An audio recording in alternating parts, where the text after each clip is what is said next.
All right, everyone. Only Donald Trump could possibly benefit from a national pandemic, at least in the political sense, of course. His approval rate right now is standing at almost 47. That is that it is now at its all-time high. It was yesterday in the aggregate, before there was one additional poll aggregated there. He was tied for his all-time high. Now it's at that high. His disapproval is now, for the first time since early 2017, below 50% now. The reasons for this are vast. Again, the economy takes a massive hit while he's a money president and he still does well in the polls. Here's what's happening. Number one is that despite the Democrats spending 90% of their time bad-mouthing Trump and only 10% of their time actually goddamn doing anything lately, I wonder why his approval rose and theirs fell, his response to the epidemic we're facing is largely received quite positively. Between 50 and 60% of Americans approve of it. Any time that a significant action is taken by a politician, okay, in which public approval of that action is higher than their overall approval, it will tend to cause it to rise. If they're about the same, it doesn't cause a net benefit. Like if it were like 45% of Americans approve of it or something, and that was initially the first number we got, roughly in the mid-40s, it doesn't do anything.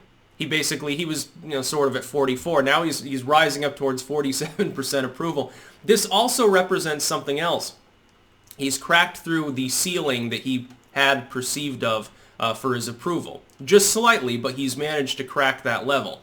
That shows that he's capable of potentially getting more people to back him in an election than he got last time. If that is indeed the case, the Democrats will lose.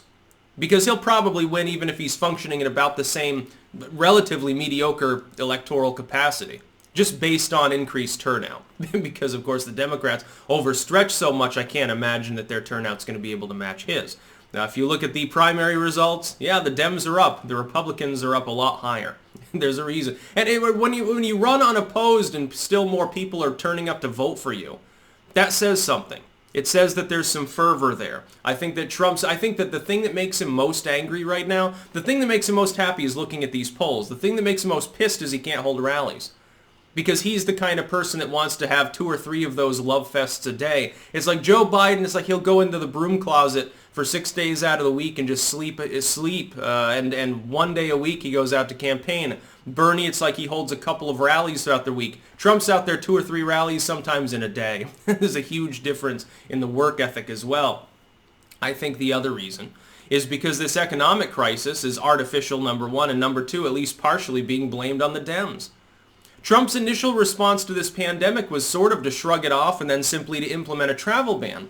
The Democrats came out when that happened and called him a bigot. They said that it was a bad idea, that he was fear-mongering, it was a nothing burger.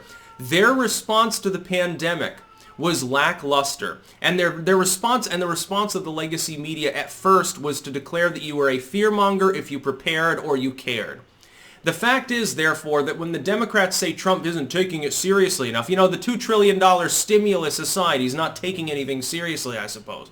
Despite 10,000 ventilators and a bunch of new hospitals and weird shit like that that's, in my opinion, actually overkill, he doesn't take it seriously enough.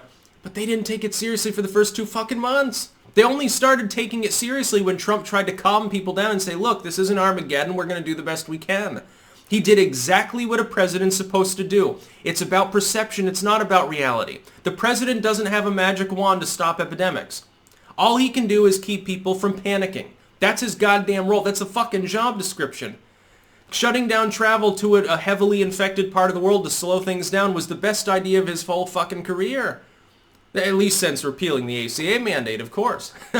By the way, I'm going to bitch about that for a second here. State of Vermont absorbed the ACA mandate, so you pay less federal taxes, but then you pay a bit more to the state. Thankfully, of course, the rate differential is a little more forgiving, but it's interesting to see how much my state taxes went up compared to the federal. Big discrepancy. Thank you, State of Vermont. Thank you, fucking Phil Scott. Yeah, I'm sure that he had a hand in okaying that too. I bet he was probably the one that was the arbiter of it in the first place because he's a Mitt Romney-style rhino-con. They need to kick his ass out. The Republicans need to primary his ass out of office. Then anyway, it's funny because a lot of the people, supposedly Trump is terrible and his response sucks and he's horrible. He's a terrible, bigoted person, and his approval is around the same level as Obama's was at this point in his presidency. By the way, Obama got reelected, just saying, everybody. He's very, very close to that magic 47 that all of the analysts predict he has to be at in order to be reelected, have a better than 50-50 shot. Well, he's within half a point of it right now, and he's still on the rise. The disapproval number, though, is more telling.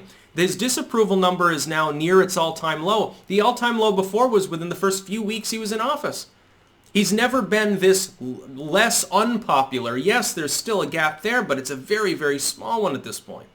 And if he ever goes into the positive range, it'll be the story of the day. The story of the day that you'll never hear from CNN because they won't want to admit it. It'll give them too much pain. And again, Rasmussen all along has had him at about 50-50 at many times. Most of the other polling firms have consistently showed a gap there, including YouGov, which is the one I trust the most, and I think they've got his approval at 46. Well, that roughly comports to the aggregated poll total. By the way, you can fiddle with the aggregate polls a little bit if you want to. You can run your own numbers. You don't have to include polls that are a month outdated. At some point, you can modernize it a little bit. RCP tends to overanalyze, I think, sometimes. I think they include too many polls in the aggregate. They'll have like 20 different polls aggregated at once. Some of them will be from a month ago. That's not going to be as accurate if you just limit it to the most recent couple of weeks, if you can. In that case, I think his approval might already be at 47, by the way. And I bet it'll rise a little bit more. It'll stall out. But again, it's not bad to be at your all-time high in polling, going into, what amounts to, at this point, the general election. The Dems have a nominee, fundamentally, and that's the other reason. He's being compared to the Democrats. Joe Biden's response was to disappear for a week, the where's Biden thing. Bernie's response is unemployment benefits added to a stimulus that he had nothing to do with crafting. By the way, his fans think that this is a great success. They're trying to astroturf on Twitter as we speak. It's funny. Bernie Sanders essentially runs Twitter and Reddit, but elsewhere he's an afterthought. Everyone has already basically given up talking about him. Everywhere else, nobody cares about Bernie Sanders. They do care about Trump, though, it seems. I think he'll be reelected. I've said that all along. It's funny because virtually all other commentators, including some people that I'm friendly with, people that even in some cases they agree with me politically, or they voted for Trump, they want him to win, they don't expect him to win re-election. They get demoralized by the nonstop legacy media propaganda that I can see through very easily. Don't worry about it, everyone. Stop being so goddamn black-pilled all the time. That's about all. Peace out.